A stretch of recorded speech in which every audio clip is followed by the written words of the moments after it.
Hello, everyone. Pastor Chris here. Glad you're joining with us again on the podcast.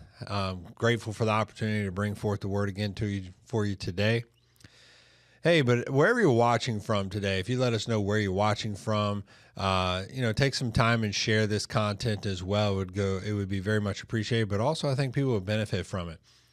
But with that being said, I want to go ahead and jump in. There's several weeks ago, Pastor has said, he's actually said it in a couple of podcasts now, is you need to get into a bigger room.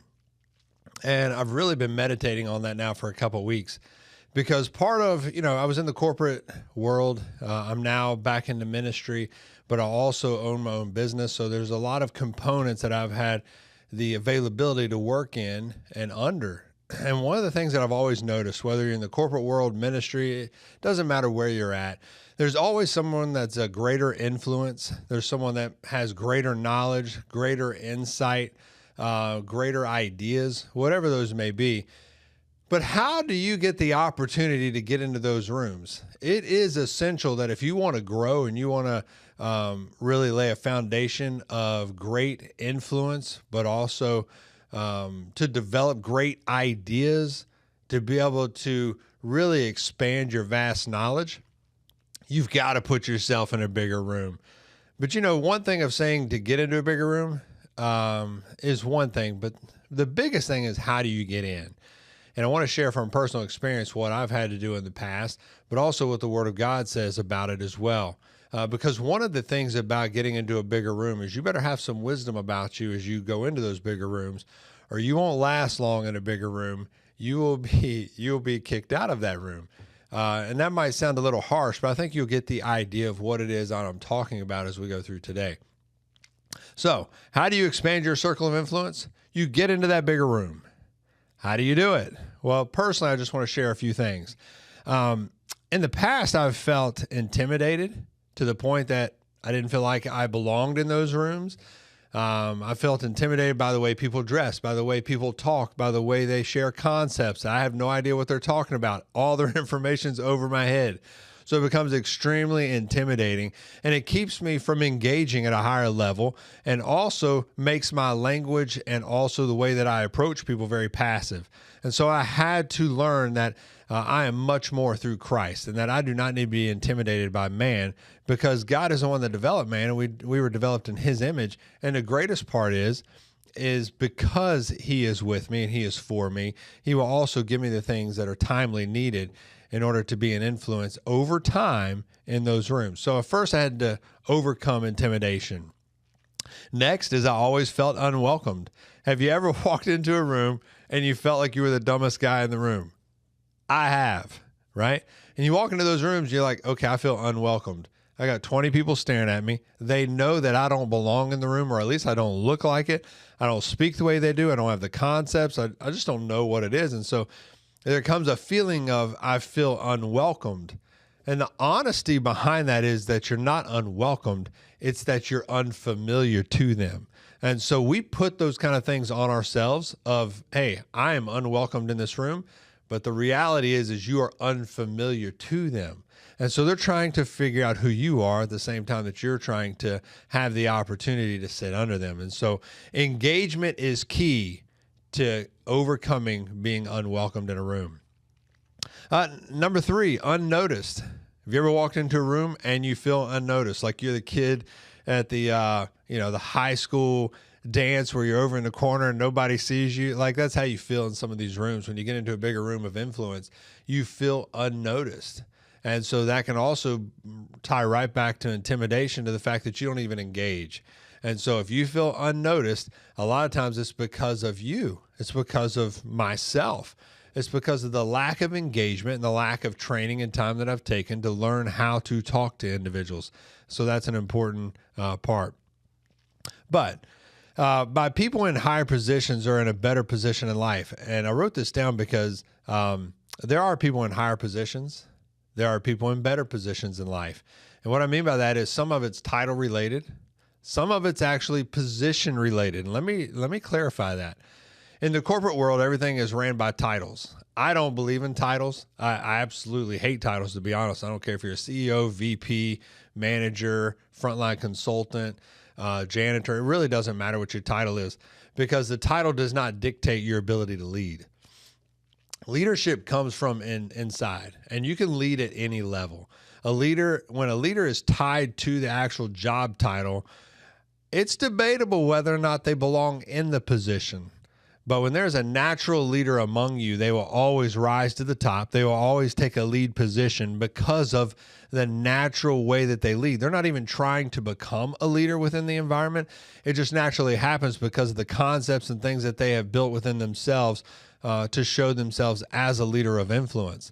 And so one is, maybe you're leading by title, but if you're in an organization and you don't have the title, it does not matter. Leadership is not based on the title. You can have a major influence in your job, in the ministry, amongst your community. You can have levels of influence if you will take the time to self-develop yourself. The other is position in life.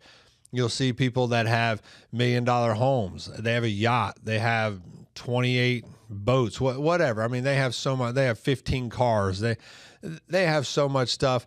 And if we're not careful, we become envious of the position that they hold in life.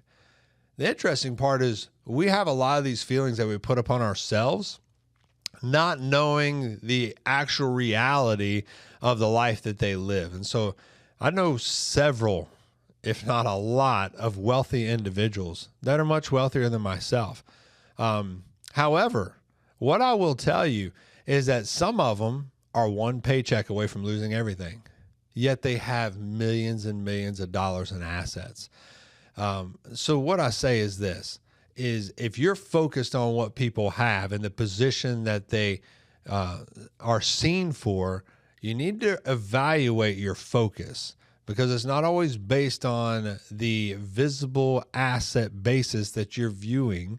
Sometimes they are so stressed that they're not even sleeping at night, yet I can lay my head down on my pillow and go to sleep very fine, because I'm not stressed out by not having the assets that I see someone else have. And so I say that to say this: are you happy where you're at? And so in a position in life, if you're focused on what someone else has, you'll never be happy. But if you'll focus on the things that God has given you and you are faithful with the little, he'll make you a ruler over much. But I'm going to tell you, if you don't learn to take care of the small things, you don't want the big things. I'm just telling you, you don't want the big things if you can't take care of the small things. Because if you don't think you can sleep now, you won't sleep then. So you need to really thank God for the position that you're in, but also understand what it is that he's given you and how to be a faithful steward over it. So that's kind of my intro. But here we go. Here we get into the meat of it, is how do I get into that bigger room? And I'm going to share three key aspects of the bigger room. One is you got to determine what room you want to be in. How do you do that? You need to watch the fruit of the individuals that are in the room, the people, right? Watch the fruit of people. Some people's attitudes I don't want. Like, you have a lot of assets. Maybe you have a lot of wisdom. Maybe you have a lot of concepts and insight. But the fruit or the attitude that I see come from that, I don't want to carry myself. And so I will stay away from that room. But if I notice a room where I'm not even quite sure of their asset basis, I really don't care about that. But what I'm seeing is I'm seeing concepts of wisdom and knowledge and insight and collaboration and networking, and that they're happy about, sharing with one another and becoming more of a unit. When I see those kind of fruits coming from a room, that's a room that I want access to. And a lot of times the rooms that I'm looking for access to are not inviting me into that room. And you probably feel the same way. So how do I get there? First, you got to determine the rooms that you want to get in, the people that you want to be around. Determine that by their fruit.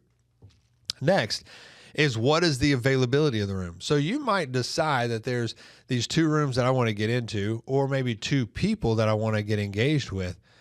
But now there becomes an accessibility. It becomes an availability of the room, because not all rooms are available, even if you desire to hold them. And so I say this to say this. Sometimes we have a desire to get into a room, and then when we're rejected from the room, we begin to have resentment. But you've got to understand that sometimes resources or capacity does hit a ceiling to where there's no more availability from the individual, from the room itself. And so don't take that as a harsh feedback. Understand that not all rooms have availability. But as you begin to determine the people in the rooms that you want access to, you will find availability within a few of them. And so next is respecting the room. So if you get access into a room, you need to make sure you're respecting the room, or otherwise availability will be cut short again and you'll not be asked back. And so a lot of people get offended when someone doesn't meet with them again, or invite them again, or allow them back in the room again. And a lot of it, we're like, hey, I can't believe they did that to me. When the actual reality is what did we do in the respect of the room? And I say that by opening up to Luke, I think it's chapter 14, starting in verse 7. And here it's talking about a parable of the wedding guest invite. It's a really interesting story. I ask for you to read it. If you'll go to, again, Luke 14:7 is where it starts. But this gentleman gets an invite to the wedding. So he's a guest. And if he shows up and sits in the wrong seat, let's say he sits in the groom's seat, or he sits in the father's seat, or he sits in a seat that is much higher than the invitation that he was given. He was given an invitation as a guest, which means he's not sitting in a high priority seat. If he comes in and sits in a high priority seat, then the word here says something very interesting, is that when the individuals come in and they see them there, first, he's unrecognizable. They don't know who he is. And so they see him sitting in a high priority seat, and then they ask him to move to a lower seat. At that point, that gentleman becomes shamed, not because of what has happened during the transaction of the ceremony, but it's because they took the wrong seat in the invitation. And so I say this, if you get asked into a room, you don't go and sit at the head of the table. You don't go and sit in the speaker's table. You don't go sit where someone has 15 years of experience. You sit in the area where you can listen. See, in James, I think it was 1:19, it says you need to be slow to speak. You need to be quick to hear. And the interesting part about that is a lot of us want access to a room to be heard, when the reality is we need access to a room to listen. And so even within this parable, it's a really neat area, or a really neat story, is the fact that if you try to sit in that position and then you're taken down, you feel a level of shame. And the shame is something you put upon yourself because it's done in front of others. And then we get mad at the room. We get mad at the ceremony. You imagine being in that situation where here I am at the wedding, and then I sit in this seat, and then they shame me. And that shame comes from myself, not from everyone else. The shame is internal. But they moved me to a lesser seat, and they called me out. I don't like being called out. And so the parable goes on to say, but what if the guest took the appropriate seat when they walked into the room, and they sat in the lowest seat because they were a guest that was invited to something where they didn't have really any reason to be sitting in a high priority seat? Then the individual that comes into the wedding that invited him says that he may promote him into a different seat. See, promotion comes within, and you allow promotion to happen. See, when you seek promotion, a lot of times you'll never find it. See, promotion comes from people that do the work. And so Pastor Gary, I was talking to him yesterday. We had a good conversation, and we were just talking about work in general. And this is in the corporate environment, this is in the ministry environment, is that 20% of the people do most of the work. That means 80% of the people are on coffee breaks most of the time. And I'm not banging coffee breaks, but what I'm saying is 20% of the people are doing most of the effort. And so if you want to bypass 80% of the people in this world, all you've got to do is apply effort. And if you will apply effort, you're already in the top 20% of the working environment, of the creative environment, of the people that are excelling environment. You first have to put effort. Sometimes we're waiting for promotion to happen before effort. Sometimes we're waiting for something to transpire before the effort, saying, hey, if I could have this VP job, I would do this. Well, why can't you do it now? See, leaders don't need titles. Leaders are leaders whatever they're at. It doesn't matter the level that you're at. What matters is what kind of influence do you hold? And within this parable that's shared, I just love the fact that it shows that when you enter a room and you're invited into a room, so when you're looking for one of these rooms or looking for a person or an environment to sit down and listen, take heed to that. There's some valuable information in this parable. Sometimes you need to sit in the back, sit in a chair where you're unnoticed so that you can learn. It's over time that you build wisdom. And so wisdom should be the key factor that you're trying to enter these rooms. If you're trying to enter these kind of rooms or be around high level people and you're just wanting the avenue or opportunity to be heard, then the availability of the room will quickly close for you, because the availability is made to people that are eager to learn, eager to listen, and then later, after you're known by the room, you'll be given opportunity. And so really take that to heed. Some of the most powerful people in the world that I've ever heard speak less. And this is actually an art that I learned from one of my mentors when I was, in the corporate world, is I learned that speak less and make sure that what you say has impactful, an impactful kind of statement into the room that'll shake thinking. And so I began to practice this over the years. And I found that in all of my APRs for 10 years straight, I was ranked extremely high in communication. And one of the reasons is I did not speak a lot, but when I spoke, I made sure that what I said was of high influence, but also of high impact. And so sometimes sitting, listening, evaluating the room, evaluating others, learning from others, and being under wisdom will bring you to a point that it's not how much you say, but it is going to be how impactful you say it. And so I'll tell you that sometimes less is more. And I'll tell you that if you try to enter a room and you're trying to take over the room, you may not be invited back. So just heed that warning. So here's 3 other things that you need to do when you get into the room. So if you finally get an invitation into the room, the only way you're going to get into an invitation into that room is you've got to acknowledge, you've got to introduce yourself, and you've got to be a person of impact, of few words to the people that hold access to the room. And so sometimes you're being evaluated as to whether or not you're going to get a key into their life, because it takes time. And I'll tell you, I'll just be very transparent. In the business environment, I don't have time for everybody. I have to be very picky, or not picky, but I need to know who's really interested in gaining wisdom and knowledge, and who is it that's just trying to find a platform. I don't need platform people. I need people that want to collaborate because I want to learn from you, but I need you to want to learn from me. That's the only way that we get better. So one is you have to engage them. But you have to engage them with high impact information and few words. Don't overspeak. Don't overpromise. But the reason and concept that you want to get in front of an individual or a room is because you want to first learn. And that is going to be important. But when you finally get into that room, 3 things that you need to do. One is you better take notes. You better have something to take notes. Because if you come into my room and you are sitting under the wisdom that I've gained from the years of experience that I have, and the other brothers and sisters that I have around me that have over 100 years of experience in business community, and you don't come in with an opportunity to take notes to gain wisdom, I don't know that I want you back in the room, because we are all learning from one another and evaluating our concepts and building our insight amongst one another. And we're taking notes because we want to grow. And so we're looking for people that want to grow. And what I have found is people that don't take notes aren't ever looking to go back and to learn. They're looking for an opportunity, a platform to speak.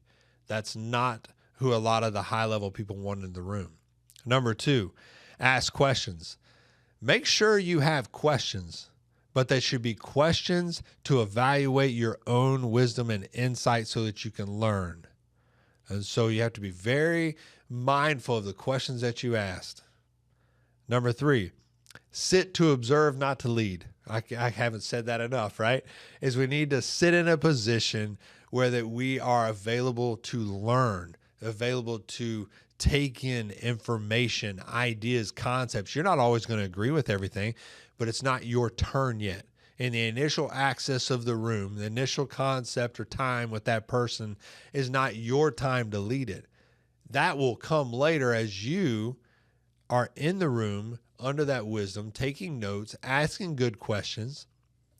Your questions will tell the person of the room, the person that you're with, it will tell them more about who you are than any concept you bring to the table. I'm always impressed by the impactful questions that individuals that are very thoughtful bring to the table. I don't know if you've ever seen on some of my LinkedIn profile, thought leadership is one of the concepts that I have in my profile, because it is important that people can see me when I'm in a room that I have a high level of thinking. Well, critical thinking comes from over time of sitting under wisdom. And so in regards to that is I become a thoughtful leader. And that is something in the marketplace that's becoming very valuable, is people that can ask questions, that can be very thoughtful in the things that they say. And so that is what's being determined. If I'm sitting here saying, do I want you to be a part of this room? Do I want you to be speaking into my life? Do I want you to have access to the things that I'm thinking, or to be able to be open to receive the things that you have? My first evaluation of you is, what level of questions are you asking? That's going to be important. And then secondly, what's the next thing I look for? Are you in the 20% or the 80%? Are you in the 20% of the people that are trying and putting in effort to make a difference? Because if you're already in that 20%, you are somebody that I want to be with. You're someone that I want to link arms with, because it's through effort that we can learn other things. But if we're in the 80% where people aren't moving, they're not applying effort, they're waiting for something to find them, we're never going to get anywhere. And so high level people are looking for high level people. And for you to be a part of that, you first have to put in the effort. A couple of things that I wanted to share with you in Proverbs 3:13 and 14. It says, happy is the man who finds wisdom and the man who gains understanding, for her proceeds are better than the profits of silver and gold. And so you want to be happy? One of the best ways to get happy is to be under wisdom. And the only way to be under wisdom and to get understanding, see, if you want to understand something better, you've got to ask the right questions. You've got to understand what it is that I don't know and ask the questions to receive the things that fill the gaps of the things that I have no idea about. But to sit under wisdom means I take time to evaluate, to listen, to watch what's going on in the room, to take in wisdom from people that I see the appropriate fruit coming from. And so I sit under that wisdom. It says that I'll become happy. See, a lot of us are not happy in the world because we want that platform and opportunity to give, but happiness comes from the opportunity to sit, listen, learn, and to evaluate the things that other people are going through, so that you can gain some of the wisdom and understanding that the Word of God is talking to us about here. And there's so many people around that you can glean from. The one thing that I always do is I'm always evaluating people around me and saying, hey, what is it from them? Are they in the 20%? And then next is, what do they have that I don't have? I need to sit under them. I need to listen. I need to take notes. I need to ask questions, because I want to become the best individual I can possibly become, because the better I become in wisdom, the better I become in the understanding and knowledge of things, then people will also come to me, and I have the opportunity to minister through that to others, to be able to give them the things that I have, received from others. But see, you have to be put in a place where you're humble enough to sit into a room to know that you're not the smartest and be open to receive. And then once you receive, is to turn around and be grateful for what you've learned and to humbly give that down as well. And so it's not about being in a power of leadership. It's about being in the area of influence. In Proverbs 4:6 and 7, it says, do not forsake her, and she will preserve you. Love her, and she will keep you. Wisdom is the principal thing. Therefore, get wisdom, and in all you're getting, get understanding. Excuse me there. Therefore, get wisdom. The word saying, therefore, get wisdom. I don't know if you hear that. Get wisdom. That means it's on you. You want wisdom? You got to go get it.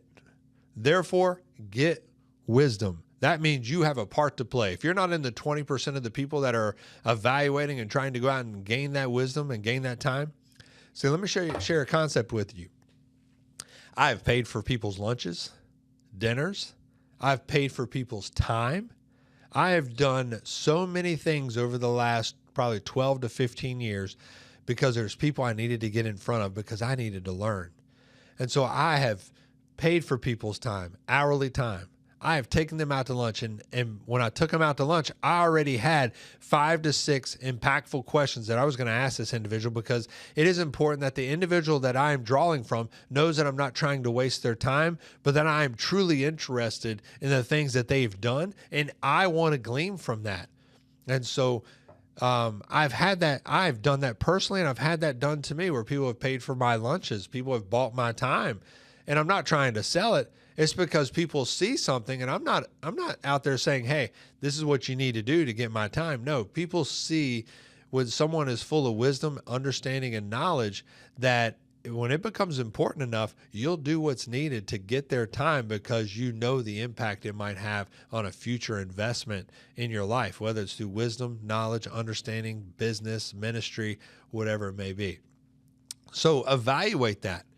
You need to go get wisdom. All right, so in James 3:13-18, who is wise and understanding among you? Let him show by good conduct that his works are done in meekness and wisdom. Some of the most impactful people to ever get in front of is not only successful and influential individuals, but the ones that you see that you know are influential, that you know are impactful leaders. Yet they're never talking about their title. They're never talking about what they've done. You just know it exists because you can watch the influence around. Have you ever seen the individuals, like if you took 100 people and threw them in a room, the natural leaders of influence will rise to the top. And so it's a very interesting concept. And I can't remember the study that was done, but when you throw 100 people in, the highly influential people will get to the top. One is some of the concepts that you'll learn from them. One is they can listen really well. Number 2 is they make short, small, impactful statements or questions. You always have that one individual in the room that is talking over top of everybody. And because they're demanding the room, they demand attention, but it's usually for a short amount of time. The person that actually led through influence in that room will rise to the top. And it will be an ongoing engagement with the community that they're in. Let me explain that. Is when you're seen as a high influential leader, people will constantly vie for your time and your room and your availability. Going back to, is there availability in that room? People will not invite you, and people will not have availability for you to enter the room if you're not showing that you're highly interested in gaining wisdom and knowledge, or to be able to be a part of the 20% of the people that do the work. So I really want you to take these concepts today. One of the things that I've really appreciated about Pastor is he has put himself in bigger rooms. He's put himself under ministers that have bigger churches, that have higher level of influences, that have more resources, that have written books, that have done phenomenal things. And he has purposely put himself in a bigger room. He's also purposely put our church in bigger rooms by having very specific people invited that were high influencers. And this concept is true in corporate. It's true in ministry. It's true in life in general, is that you not only need to get into a bigger room, which means not just a room, but around people with high influential leadership, people that know more than you. You need to get around them. There are rooms of people. Like I personally have a room of people, and it's very selective who comes in because everybody gives 110%. And we are very careful not to invite people that put in 30% and yet they take our 110. See, it's important that we're giving as much as we're taking. And so with this concept today, I'm asking you to do one thing. Look around you. Who's producing good fruit and who's doing it out of meekness? But then also, how can I get in front of them? I hope you've enjoyed this podcast. I hope you'll join next week. But I'd love to hear from you. Please put in the comments some of the things that you may have learned from today, the concept that may have really kind of opened up your eyes, or maybe a concept you want to share in this same vein. It'd be great to hear from you. But